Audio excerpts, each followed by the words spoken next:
Thakur ji. We have also the Honorable Minister for State for Information and Broadcasting, Fisheries, Animal Husbandry and Dairying, Dr. L. Murugan ji. May I welcome, my warm welcome to Honorable Ministers. After the briefing, we will take some questions relating to cabinet decisions only. Now, first, I will request Anurag Singh Thakur ji to brief on the decisions taken by the cabinet. Later, Ashwini Vaishnaw ji will make a brief PPT on railways related issues, and then brief other decisions also related to his own ministry. Over to Anurag Singh Thakur ji. नमस्कार। माननीय प्रधानमंत्री श्री नरेंद्र मोदी जी के नेतृत्व में आज केंद्रीय मंत्रिमंडल की बैठक हुई, जिसमें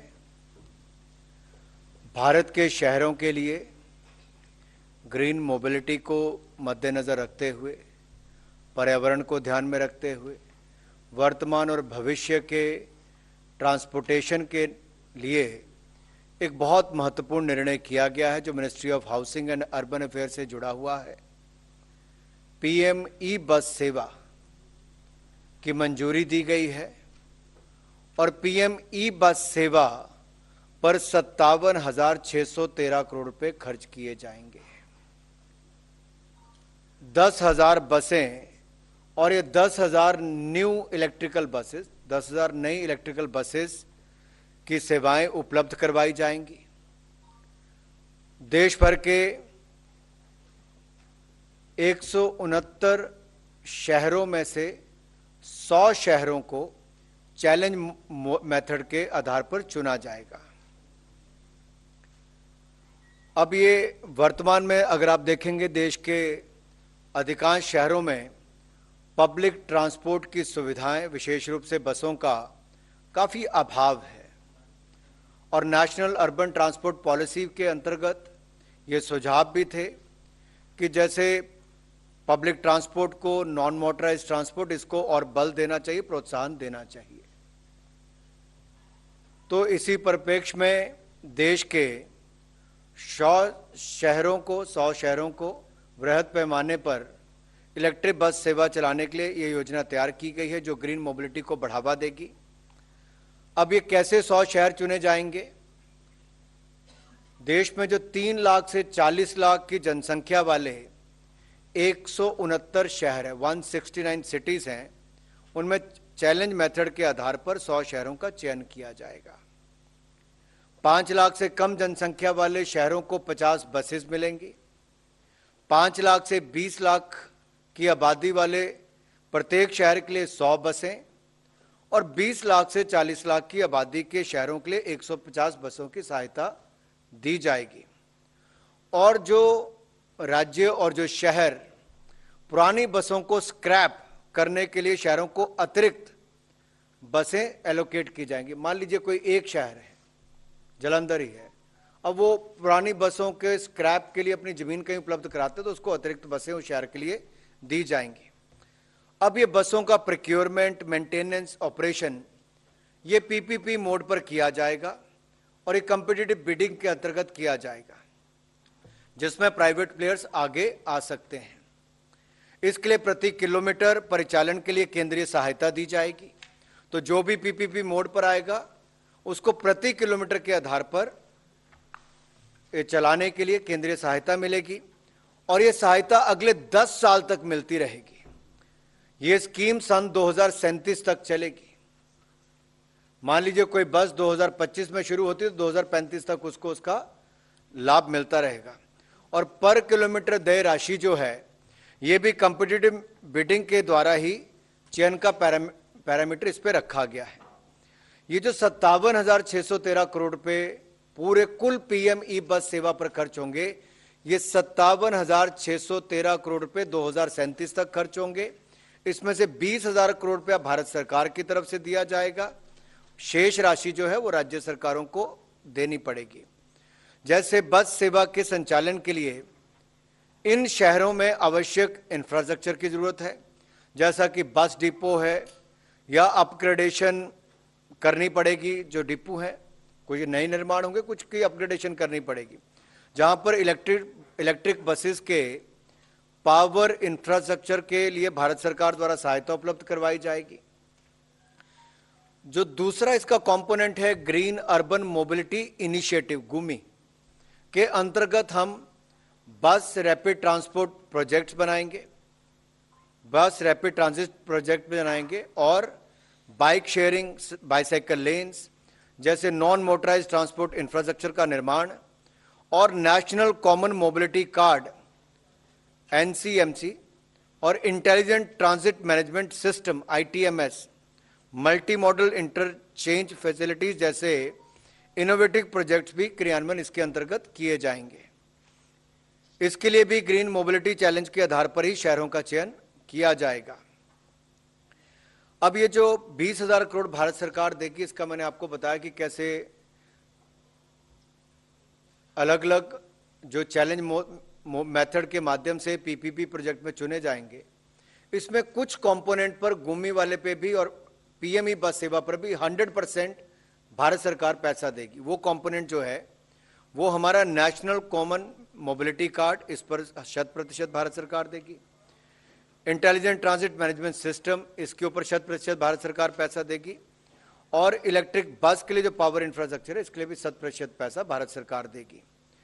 जैसा हिल प्रोजेक्ट्स हैं या नॉर्थ ईस्ट हिली एरियाज हैं, पहाड़ी राज्य हैं, या नॉर्थ ईस्ट के राज्य हैं या यूनियन टेरिटरीज हैं, इनके लिए इनकी जो राजधानी है इनके लिए 90% केंद्र सरकार का हिस्सा होगा और 10% वहां का स्थानीय।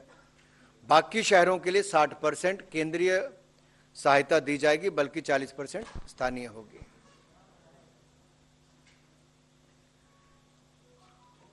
इस योजना के क्रियान्वयन से देश के शहरों में सार्वजनिक परिवहन सेवा का विस्तार होगा, नागरिकों को ईज ऑफ लिविंग मिलेगा और ग्रीन मोबिलिटी को हमारे बल मिलेगा। और क्लाइमेट चेंज संबंधी जो हम इनिशिएटिव लेते हैं उसको भी एक भारत की एक और पहल इसमें देख सकते हैं आप।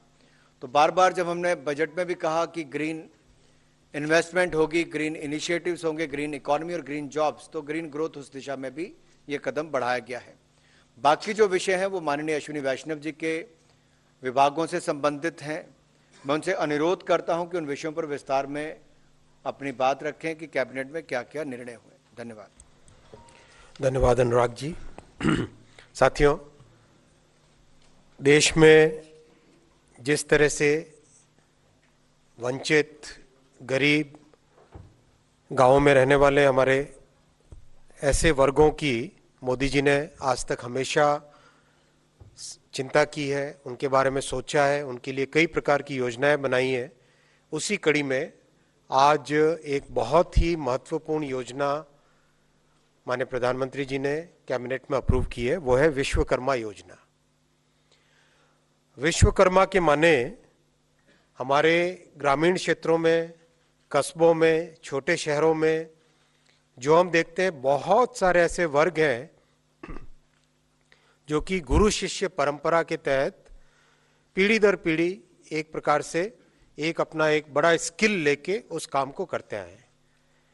जैसे कुम्हार हुए मिट्टी के काम, सुनार सोने का काम, लोहार लोहे का काम, सुथार लकड़ी का काम, चर्मकार चमड़े का काम, राजमिस्त्री घर बनाने का काम, बांस की टोकरी, झाड़ू, पारंपरिक खिलौने, माला, फूल सजाने वाले, धोबी, दर्जी, मछली का जाल बुनने वाले, नाव बनाने वाले, औजार बनाने वाले, ताले चाबी बनाने वाले, मूर्तिकार, इस तरह से बहुत सारी ऐसी चीजें हैं जो हमारी रूरल इकोनॉमी में, ट्रेडिशनल इकोनॉमी में जिसकी बहुत बड़ी वैल्यू है, ग्रामीण अर्थव्यवस्था में जिसकी एक आज भी बहुत इंपॉर्टेंट वैल्यू है। उस बड़े वर्ग को एक नया आयाम देने के लिए विश्वकर्मा योजना आज माननीय प्रधानमंत्री जी ने कैबिनेट में अप्रूव की है। आपको ध्यान होगा 15 अगस्त के भाषण में भी माननीय प्रधानमंत्री जी ने विश्वकर्मा योजना के बारे में एक संकेत दिया था और पिछले बजट में इसके बारे में घोषणा की गई थी। आज ये योजना अप्रूव हुई है। इस योजना के मुख्य बिंदु हैं, सबसे पहला स्किलिंग का सपोर्ट, किस तरह से स्किल्स बढ़े, नए प्रकार के टूल्स, नए प्रकार के डिज़ाइन कैपेबिलिटीज़, नए प्रकार के जो मार्केट को एक्सेस करने के तरीके हो, उन सब चीज़ों पे ध्यान सबसे पहले। और इसमें भी बहुत ही एक अच्छी व्यवस्था है। 2 तरह के स्किल प्रोग्राम होंगे, बेसिक और एडवांस्ड स्किल। और स्किल लेने के दौरान 500 रुपये पर डे का स्टाइपेंड भी मिलेगा। फिर मॉडर्न टूल्स खरीदने के लिए 15,000 रुपीज तक का सपोर्ट मिलेगा। दूसरा हुआ बड़ा इसका एलिमेंट क्रेडिट सपोर्ट। हम सब जानते हैं वर्किंग कैपिटल एक बहुत बड़ा चैलेंज बन के आता है, और एक्सपेंशन में और काम के करने में कैपिटल की बहुत ज़रूरत रहती है। तो हमारे विश्वकर्मा समाज के सभी साथियों को 1 लाख रुपए तक का लोन प्रोवाइड किया जाएगा, जो कि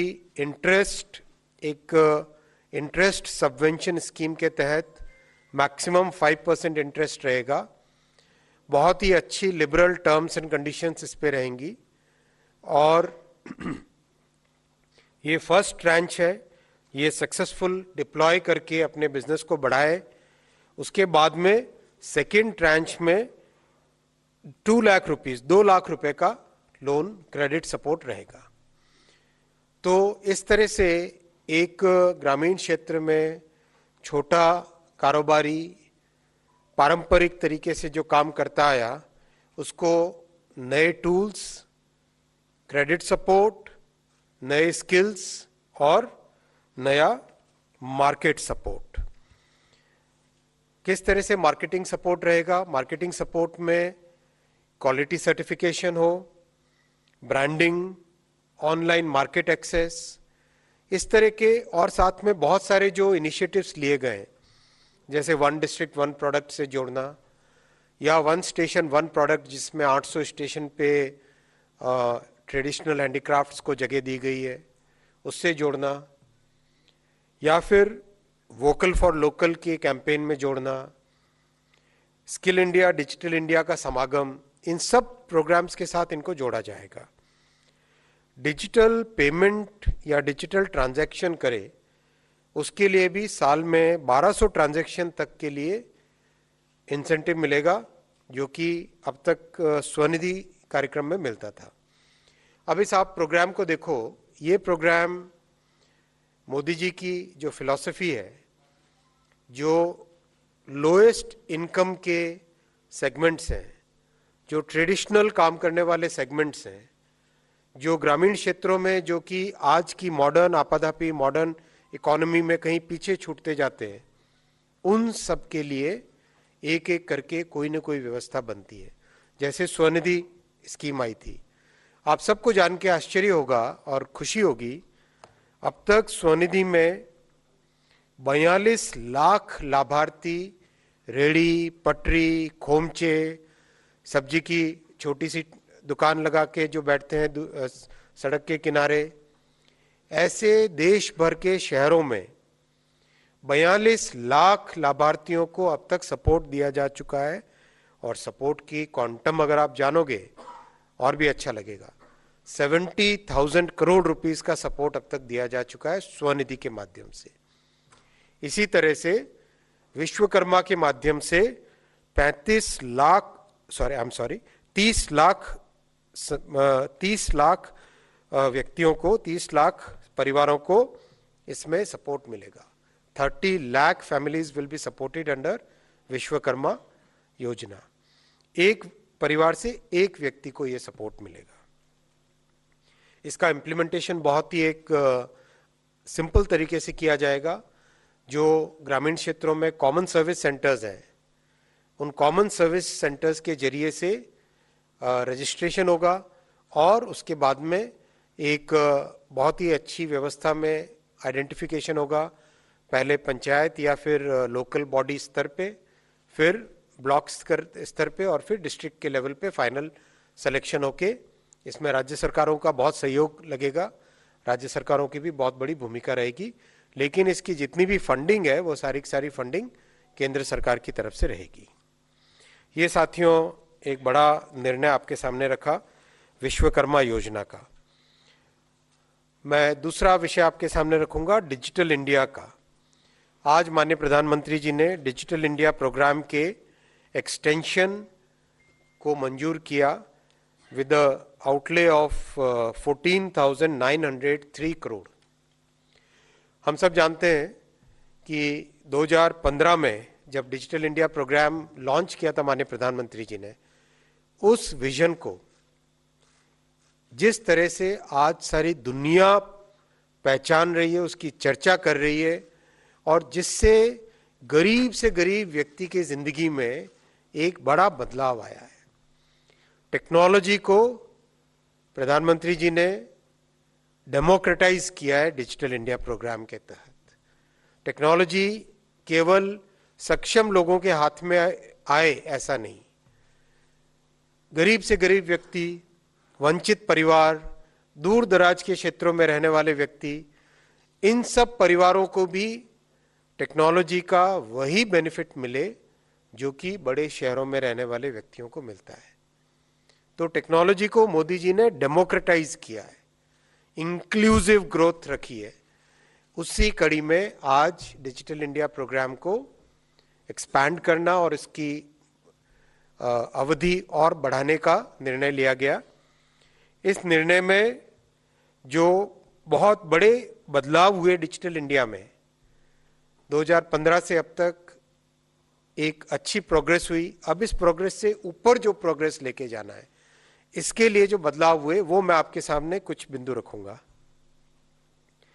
सबसे पहला है हमारे आईटी प्रोफेशनल्स का स्किल लेवल इंप्रूव करना।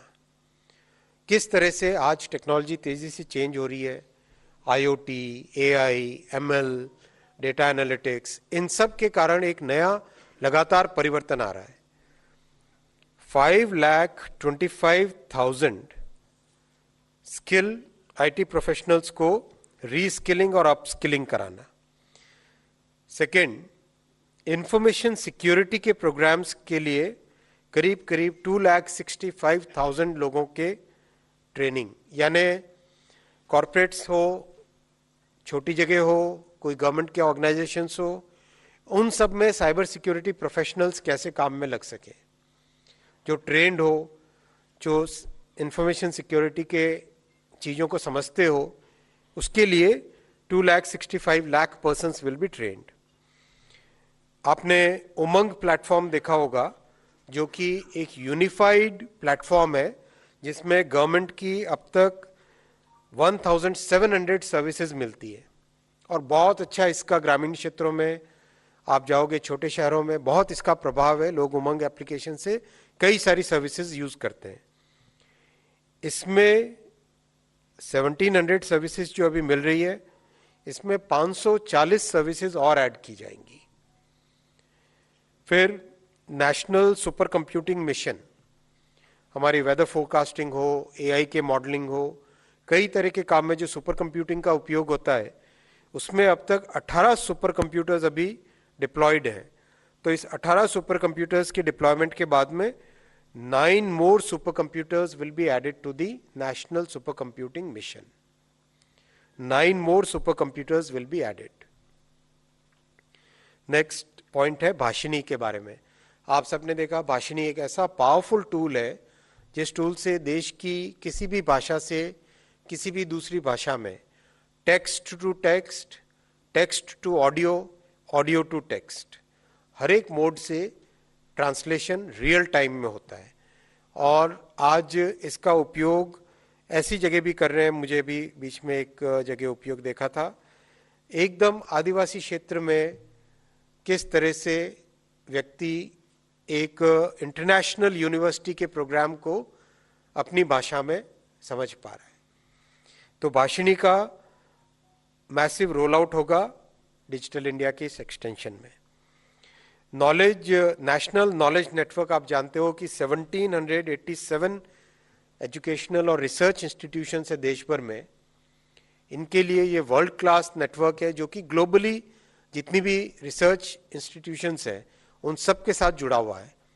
इसका नेक्स्ट लेवल बनाया जाएगा डिजिटल इंडिया इन्फोवे, तो वो भी इसी कार्यक्रम में इंक्लूडेड रहेगा।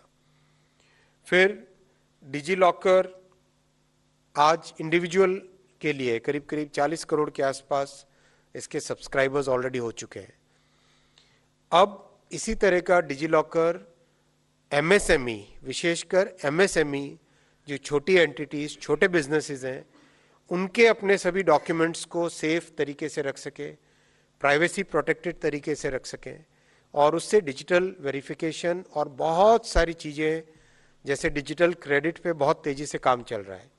इस साल के अंत तक आपको एक अच्छा डिजिटल क्रेडिट का मॉडल मिलेगा, जैसे डिजिटल पेमेंट का मॉडल है वैसा ही डिजिटल क्रेडिट का मॉडल मिलेगा। तो उसके लिए डॉक्यूमेंट वेरिफिकेशन एक प्री रिक्विजिट होता है, तो डॉक्यूमेंट वेरिफिकेशन डिजी लॉकर के माध्यम से बहुत अच्छे से होता है। तो उसको डिजी लॉकर को एमएसएमई और दूसरी एंटिटीज के लिए उसका एक नया एक्सटेंशन किया जाएगा, उसको एक्सटेंड किया जाएगा। फिर टीयर 2 और टीयर 3 सिटीज में 1200 स्टार्टअप्स को सपोर्ट करने के लिए इसमें फंडिंग है। फिर एआई जिसका उपयोग हेल्थ, एग्रीकल्चर और सस्टेनेबल सिटीज में हो, हेल्थ, एग्रीकल्चर और सस्टेनेबल सिटीज में हो, ऐसे 3 सेंटर ऑफ एक्सीलेंस बनाए जाएंगे एआई के, जिसकी एप्लीकेशन हेल्थ, एग्रीकल्चर और sustainable living in urban centres में हो। फिर साइबर सिक्योरिटी और साइबर अवेयरनेस पे बहुत बड़ा काम लिया जाएगा, जिसमें करीब 12 करोड़ नागरिकों को साइबर सिक्योरिटी की अवेयरनेस प्रोग्राम के तहत एनरोल किया जाएगा और अवेयरनेस और उसका सर्टिफिकेट दिया जाएगा। और साइबर सिक्योरिटी के लिए कई नए टूल्स जिसका डेवलपमेंट चल रहा है, उनको डिप्लॉय किया जाएगा, एक्सपैंड किया जाएगा। और सर्टिन जो कि आज एक बहुत ही इम्पॉर्टेंट इंस्टीट्यूशन बन के निकला है, ग्लोबली एक्सेप्ट हुआ है, सर्टिन को जो कि साइबर फॉरेंसिक्स करता है, इमरजेंसी रिस्पांस करता है और साइबर डायग्नोसिस करता है, उसको मैसिव तरीके से एक्सपैंड किया जाएगा।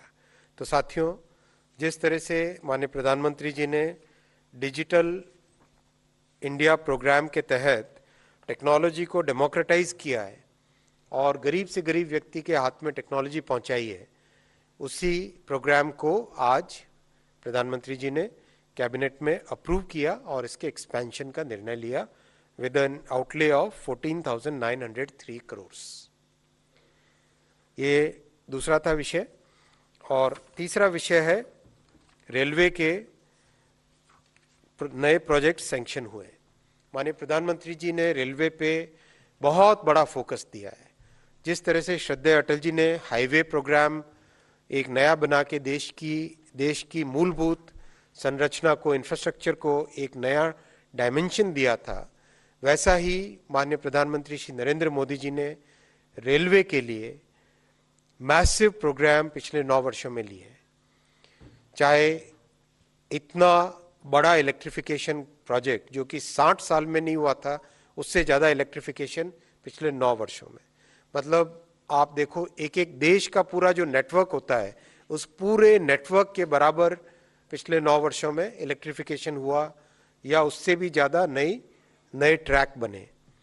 तो उसी कड़ी में जो बहुत ही इम्पॉर्टेंट सेक्शंस हैं, ऐसे 7 बड़े सेक्शंस जिसके बहुत ही इम्पॉर्टेंट, हर एक प्रोजेक्ट की अपनी अपनी महत्व है, जिसको मैं आपको एक छोटे से प्रेजेंटेशन के जरिए से दिखाऊंगा।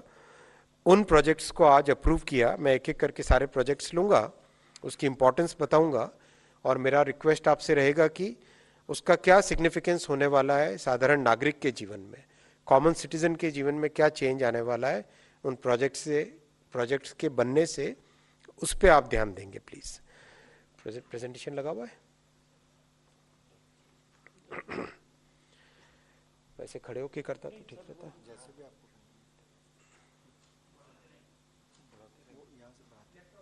नहीं, वो तो ठीक है, स्क्रीन ये है, खड़े होने से ठीक रहता है। जैसे आपको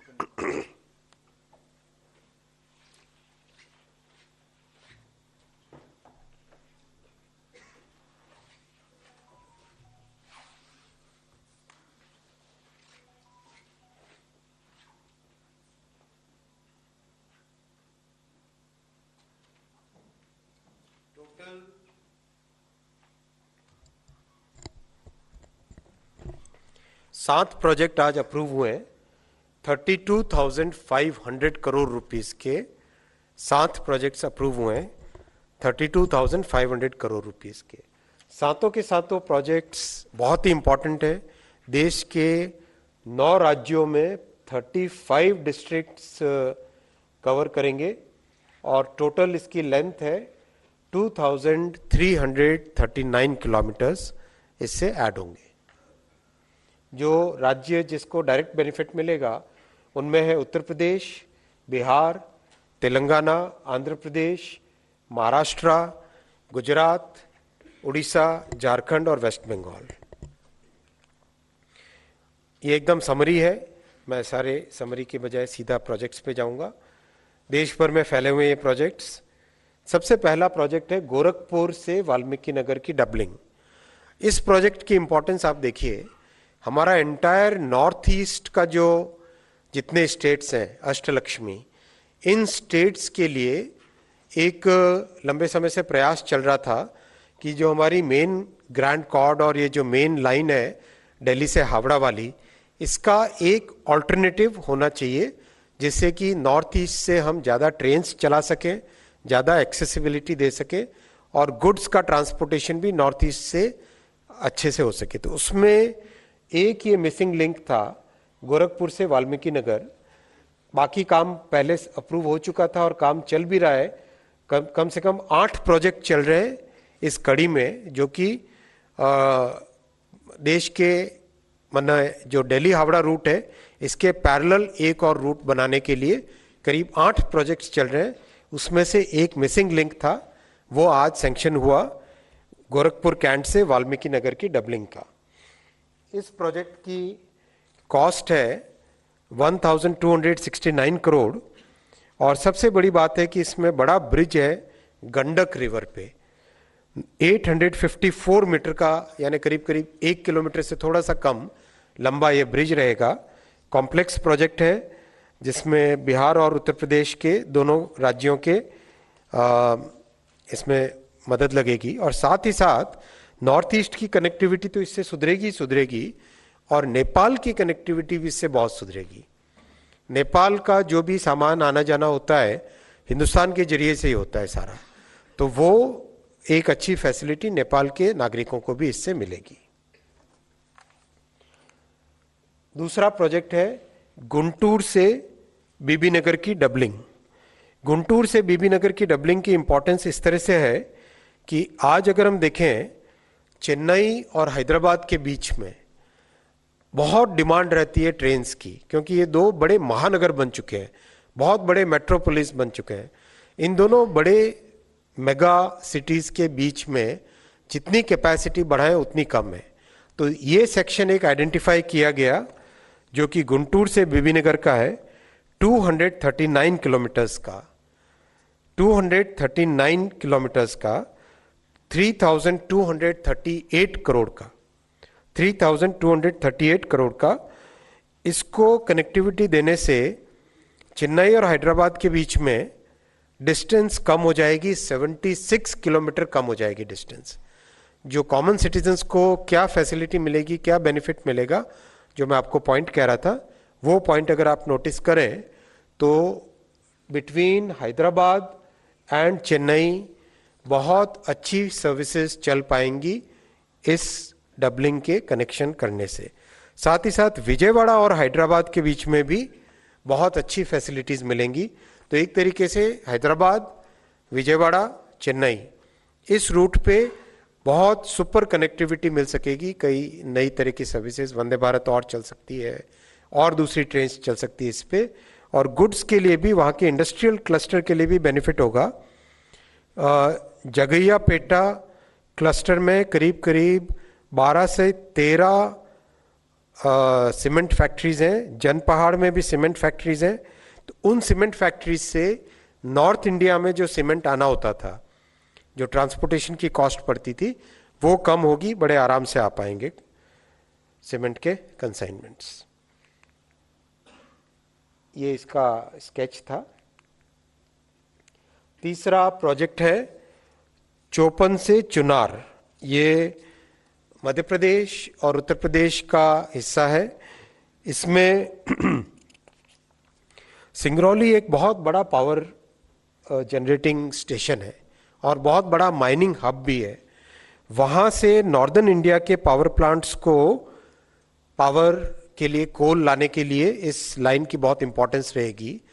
लेकिन जो इस पूरे एरिया के, सिंगरौली के आसपास के पूरे एरिया के जितने भी नागरिक हैं, उनका मैक्सिमम कनेक्टिविटी वाराणसी और लखनऊ के साथ रहती है। तो उनके लिए बहुत सारी सर्विसेज नई इंट्रोड्यूस हो सकेगी इस प्रोजेक्ट के बनने से।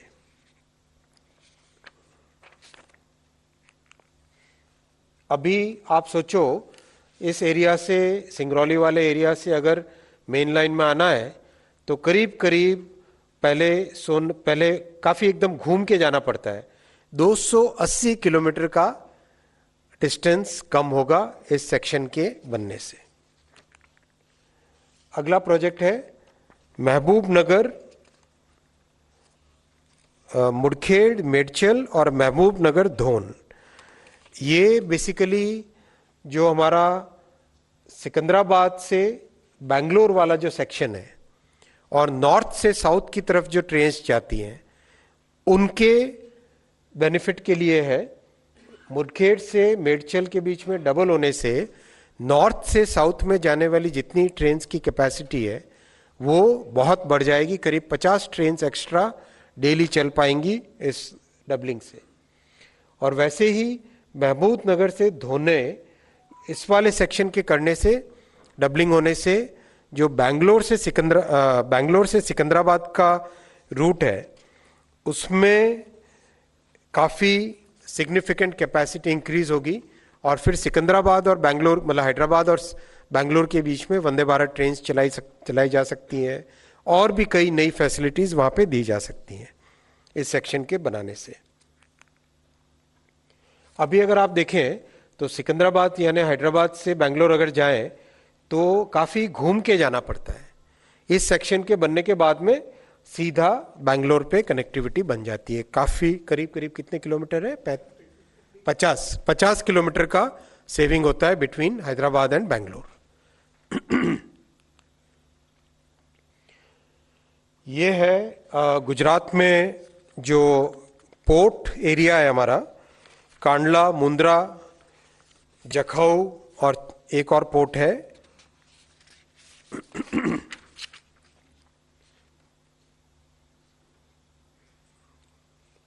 इन पोर्ट्स को, जखौ और टूना, तो इन पोर्ट्स को कनेक्ट करने के लिए जो हमारा ईस्टर्न और वेस्टर्न डेडिकेटेड फ्रेट कॉरिडोर करीब कंप्लीट हो गए, तो इस वेस्टर्न डेडिकेटेड फ्रेट कॉरिडोर को पोर्ट एरिया से कनेक्ट करने के लिए सामख्याली से गांधीधाम, इसकी क्वाड्रुपलिंग हो रही है। ऑलरेडी डबल लाइन है, हाईली ऑक्यूपाइड है, हाई कैपेसिटी यूटिलाइजेशन है इसकी क्वाड्रुपलिंग होनी, यानी 4 लाइंस बनेंगी, 2 लाइंस और इसमें ऐड होगी। ये भी इकोनॉमी के पॉइंट ऑफ व्यू से बहुत इंपॉर्टेंट है। और साथ ही साथ एक बड़ा सीमेंट क्लस्टर बन रहा है भुज के पास में।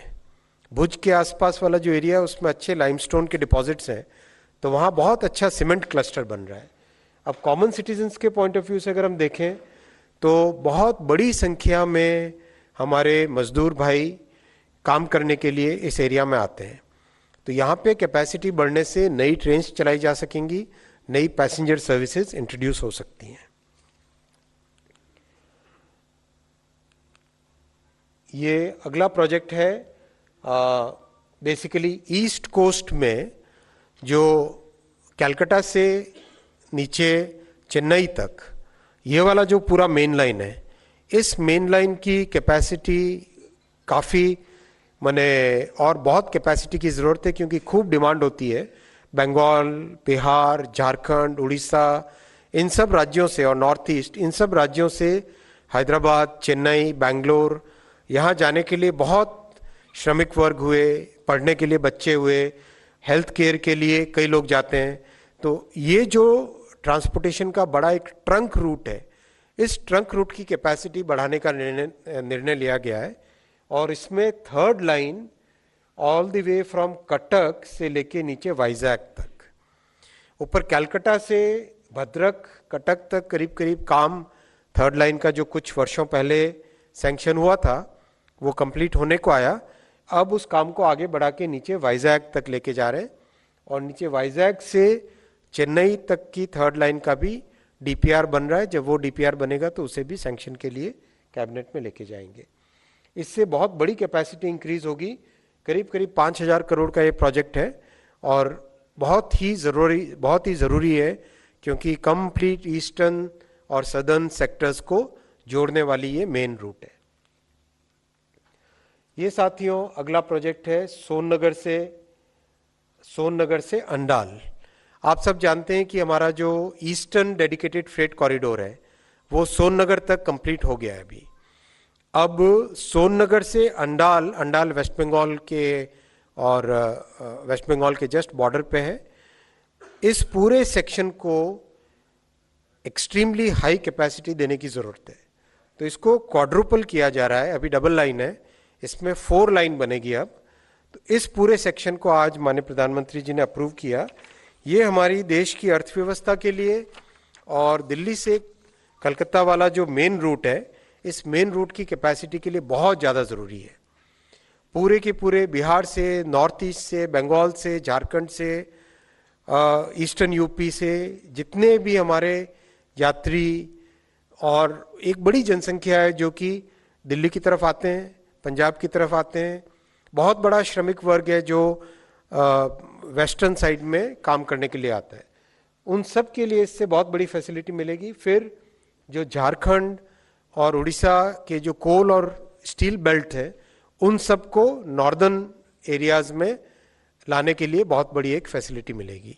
इस प्रोजेक्ट में, ये बहुत बड़ा प्रोजेक्ट है, 13,606 करोड़ का प्रोजेक्ट है ये, 13,606 करोड़ का, और 374 किलोमीटर्स इसकी लेंथ है। इस प्रोजेक्ट से देश के रेलवे नेटवर्क में एक बहुत अच्छा कैपेसिटी एडिशन होगा और जिस तरह से माननीय प्रधानमंत्री जी ने हमेशा रेलवे को इकोनॉमी की ग्रोथ का एक माध्यम बनाया है, वो इन 7 प्रोजेक्ट से उस ऑब्जेक्टिव में एक बड़ा बेनिफिट मिलेगा। ये सारे के सारे प्रोजेक्ट्स की एकदम छोटी समरी है। वैसे ये पेपर आप सबके पास डिस्ट्रीब्यूट भी होगा और मेरे ख्याल से व्हाट्सएप आपके जो ग्रुप है रेलवे बीट के, उन सबको इसमें मिल जाएगा। मोटा मोटी करीब करीब इन सब प्रोजेक्ट से करीब करीब हमारे ईस्टर्न एरियाज में रहने वाले जितने भी ईस्ट और नॉर्थ ईस्ट में रहने वाले बड़ी जो विशाल जनसंख्या है, बहुत बड़ी हाईली पॉपुलेटेड स्टेट्स हैं, इन राज्यों को एक अच्छी रेलवे की सुविधा मिलेगी। धन्यवाद। क्वेश्चन? हाँ, floor is open for question. Laxman Roy 9।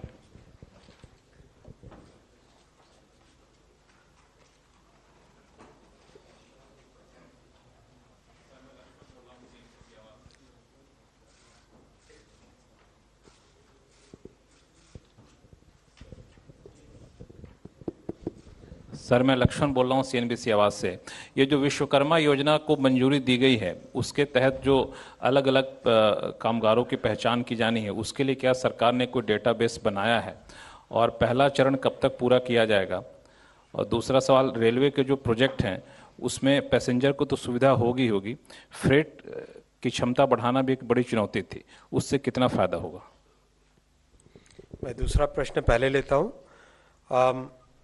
Railway में डेफिनेटली इन कैपेसिटी एडिशंस के प्रोजेक्ट से पैसेंजर बढ़ेगा और फ्रेट की भी बहुत बड़ी सुविधा होगी। अंदाज़ा लगाया गया है कि करीब करीब इन 7 प्रोजेक्ट से मिला के अप्रॉक्सीमेटली 120 मिलियन टन के आसपास एक्स्ट्रा कार्गो आएगा। 120 मिलियन टन के कार्गो आने से देश में power generation, steel making, fertiliser के लिए, पेपर इंडस्ट्री के लिए, सीमेंट इंडस्ट्री के लिए, इन सब के लिए एक्स्ट्रा कैपेसिटी क्रिएट होगी।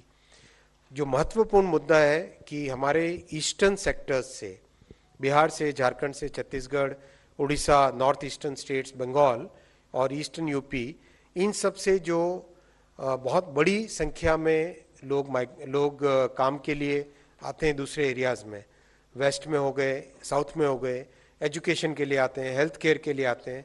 उनके लिए इन सब प्रोजेक्ट्स के होने से एक सिग्निफिकेंट बड़ा कैपेसिटी इंक्रीज होगा।